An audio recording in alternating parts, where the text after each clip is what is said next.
At dahil nga po malakas ang karagatan ngayon mga kawen abay dito nga po naisipan mamiwas sa dalagan na at kumbaga payapang-payapa nga baga dito sabay bigwas bay ana ay huli ka na naman. Abay huwey, abay din na naman ako guys at kung bago ko pala po sa channel na ito hani, abay di mag-follow ka na, dali mo.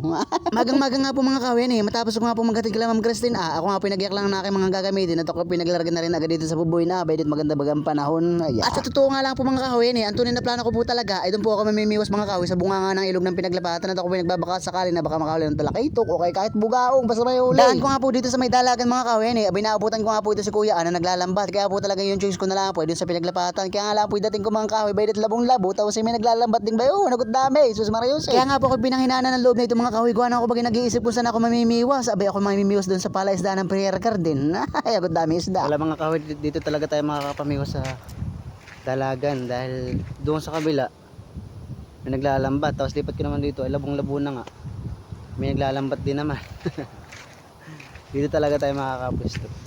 Sana na may makahuli ka ta kahit mga 2 piraso. Kaya nga po nag-setup na ako agad mga kahoy na gagamitin ko din pamimiwas at talaga napakadelikado mga kahoy kapag kita inabot ang tanghali baka katay 4 na oras na naghahagis ay wala pa katang mahulit mainit na ay wag naman. At ito nga po pala mga kahoy ang gagamitin ko pong pamain ito po ay Pragalor na siguro po ay nasa 2.5 grams lang kaya po talaga napakagaan niya pwede nga po ang humagis na katang kauna-una syempre wala katang nahuli na yun. At habang ako nga po naghahagis din mga kahoy abay napansin ko nga po na hindi po pala magandang idea yung namiwas ka mga kahoy ng ganitong pamain tapos ay malakas ang hangin gawa na masyado pong magalaw yung tubig. Pag ganyan nga po masyadong magalaw ang tubig mga kahoy abay di nga po masyadong pansin yung ating pamain gawa nga po ng maliit kaya nga po ako naghanap dito ng pwesto mga kahoy na hindi po masyadong mahangin at saka lantap bagay yung tubig niya. At pagkahagis ko nga po dito mga kahoy abay pinipitik-pitik ko nga lang po yung aking fishing rod para po yung ating pamain ay maging magalaw para po baga talaga siyang palaka na nagsasayaw-sayaw din sa tubigan. At habang dahan-dahan ko nga po nare-retrieve mga kahoy pwede nga po kitang katayang isda na sumibat sabay binigwas ko na nga ayan bay huli na kaagad.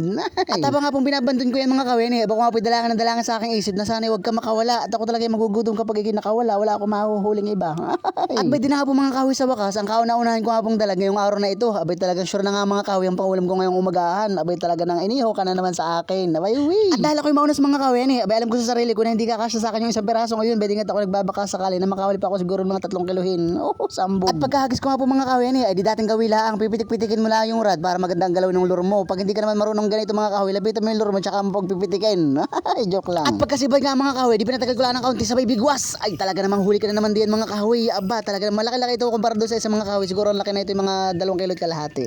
Habang binabandon ko nga po yung mga kahoy aba ko nga po natutuwa doon sa durog ng aking reel gawa ng napakaingay abay siguro kung talakaitok ng aking binabandon mga kahoy wari ko yagot saya ko ay sana naman. At dito na nga po ako natagalan mga kahoy dahil nga po maliit yung aking pamain bayit lumod na lumod niya abay kulang na lang mapupunta sa tiyan wala pa man din akong dalang kutsilyo dito abay aking sisipsipin sa bibig mo ay joke lang. Matapos ko nga po mahuli itong pangalawang dalag mga kahoy abay ako nga po nagpalipat-lipat na ng pwesto kaya lang po wala na talaga akong mahuli kaya nga po ang ginawa ko mga kahoy di nagbalik na ako dun sa kubo-kubo at ako'y magluluto na ay katoy ko nga na naman. Ay dinagyak lang po ako mga kahoy ng tuyo na kawain at saka po itong pandikit ko ng apoy bitsok na nakay makapal pa man di pinutol na sayang naman. Ako nga po pala mga kahoy humihingi po ng dispensa doon po sa mga nabibilisan sa akin pagsasalita abay kumbaga mga kahoy hindi nga po ako sanay ng mabagal pero tinistingan natin mga kahoy.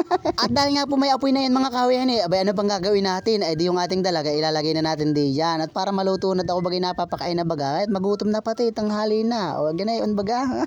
Bukod na nga po sa hindi ako sanay magsalita ng mabagal mga kahoy abay para sa akin nga po ay mas entertaining po yung pagbaboy over po baga na mabilis para baga mas masigla siya para baga nakakapasayaw pati. At sa tingin ko din naman po mga kahoy abay naintindihan naman po ninyo ang aking sinasabi at kapag katay hindi na nagkakaintindihan dito abay di katay maghiwalay na. Joke lang. Ay pagkakasarap lang ng ganitong pakaramdam mga kahoy habang nag-iintay kang maluto yung iyong pagkain abay nasa ganitong lugar ka na wala malang kapitbahay walang pollution walang ingay ay para kabaga nagbabakasyong mayamanin sus Mariosep. Isinalab ko nga lang po pala mga kahoy ang mga dalag diyan sa apoy gawa nga po na masyado naman makapal ang mga balat na yan masusunog yung balat pero yung laman ay hindi naman po kaya po talagang okay lang yung ganayan kahit abutin ng 3 oras yan dyan joke lang. At dahil nga po yung aking ulam mga kahoy malapit ang malutuhan abay yung aking nga pong kanin ay kinuha ko na at saka ako nagayak na dito ng sausawan ng lakay may pamandin pansit kanton ay talagang sarap.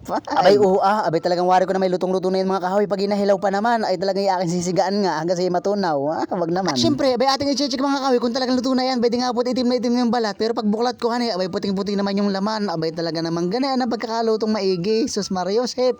At shoutout nga po pala mga kahoy sa isa pong teacher ng Mount Carmel na si Sir Bian. Abay salamat po sir sa palagian niyo pong panonood. Abay huwi. Shoutout na rin po kay Kuya Marlo Duaco. Abay maraming salamat din po sa inyong walang sawang suporta at panonood. Hanay, abay huwi.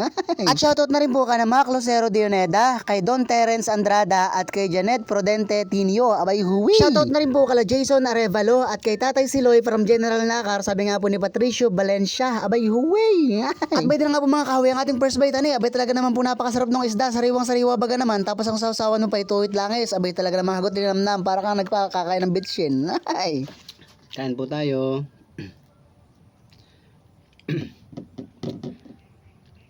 Ang lasa na yung mga kahoy, malinamnam yung isda. Tapos ay imagine na lang ninyo yung lasa ng sausawan na may mantika tapos toyo na magkahalo. Napakalinamnam talaga na yan. Tapos ay naglalasa pang pansit canton. Ito po mga kahoy yung seasoning ng pansit canton na niluto namin nung nakaraan. Na hindi ko hinalugaw ng piniritong pasta na may nakahalawak na itlog. Kaya hindi ko hinalo yan. Kaya ngayon na ginamit ko.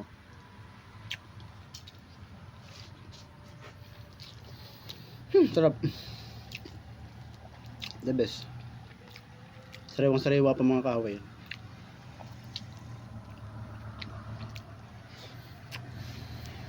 Ako nga po pala mga kahoy, ito puso po nagpapasalamat sa inyo pong suporta. Abay paunti-unti po mga kahoy, nakabot na nga po tayo sa 20,000 followers. Abay talaga naman nakakatuwa bagang SFN. Ay, thank you ho. At dahil po doon, abay hanggang dito na lang po muli mga kahoy at katay busog na naman. Abay kumbaga hanggang dito na lang po muli. Salamat sa inyo walang sawang suporta at panonood. Abay huwi!